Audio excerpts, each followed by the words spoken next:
the way not to answer, the way not to respond to things like that is, I'm not spinning you, right? You want to go, they have a perception that you're spinning them. You should go figure out why they think that's the case. To spin someone or to spin something refers to taking some piece of evidence or some story and then changing the story around to make it sound different than the way it might initially appear. So if you spin a story, you might turn getting fired into a positive experience, even though it wasn't really very positive at all. Or similarly, if you spin someone, that would be really a way of saying you're spinning something that they said. It's just a shorter way of saying that. So to spin someone or something means to twist a report or a story to your own advantage, or to interpret an event to make it seem favorable or beneficial to yourself or your cause, or complementary to make it look negative about your adversary. And oftentimes it's used as a phrase to put a spin on something, oftentimes to put a positive spin on something. So for example, if you lose your job, naturally you're going to try to put a positive spin on it. So one common spin when somebody loses a job is they say they left their job because they wanted to explore new opportunities. And most people realize that this is just a positive spin, and usually it's not the truth. But since it's a common experience, people will typically accept it. My boss is just a very annoying individual. Almost everything I say, he tries to spin my words and make it sound negative, when that's not the way it is at all. Oftentimes when negative events happen, hurricanes, earthquakes, disasters, the government tries to put a positive spin on it and focus on the fact that people came together, they saved all these people, rebuilt the area, made it bigger and better than ever. So by the time you're done, you almost think that the disaster was actually a good thing and not a bad thing. A blessing in disguise.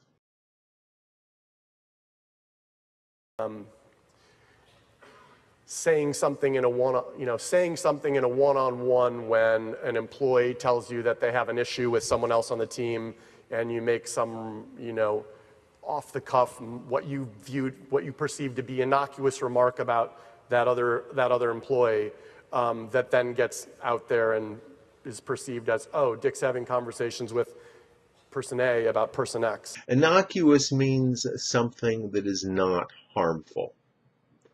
So somebody might say something innocuous, make an innocuous remark, and other people might interpret that in a negative way if they want to. So innocuous means not harmful, not offensive. Some people think that having a couple of beers after work is a pretty innocuous pastime, but they tend to ignore the fact that a lot of times people do get drunk. They're driving around in cars dangerously, and they're pretty much wasting their hours after work that they could be using for something else that's more useful. A lot of people hate geese. They think of them as flying rats. But, granted, they do poop all over the place. But if you can ignore that, they're actually fairly innocuous. They're really not causing anybody any harm unless you bother them. But it was interesting, as I said, look, we need summarization technology. There's a rather precocious and engaging 17-year-old who has this technology that looks quite good. We went to our labs, folks at Yahoo Labs, and said, can you figure out who has the best summarization technology? Precocious refers to someone or something that is unnaturally developed at an early age, typically in an intellectual way. So there will oftentimes be precocious children who seem to know about things well beyond what you would expect them to know at whatever age they are.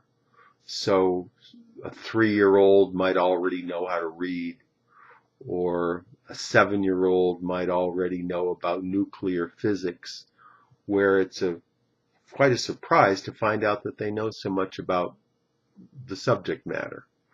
Similarly, you can have precocious technology, where the technology is fairly new, but it's also fairly advanced at the same time. So anything that is advanced or mature in development at a young age, you can call precocious. When I bought my first iPhone, I was completely amazed at how precocious the technology was. I didn't even know what an iPhone was 2 years before I bought it. And once I started using it, I realized it could do almost everything that my computer could do. Streaming music is still considered to be a little precocious for people that are very well versed in technology, that know how to use it well. It's not so difficult. But for ordinary people that don't understand these things so well, it can be difficult to use properly. It can be difficult to get it to work properly. Mozart was a very precocious child. He composed the song Twinkle, Twinkle, Little Star when he was only 7 years old. That's all for today. Tom Taylor is an ESL tutor. He teaches English in the United States and outside, all over the world using Skype.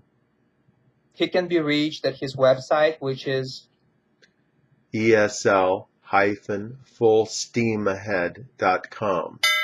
Click on this link and check out his website and email with questions. Thank you, Tom, and I'll talk to you next time. Thank you.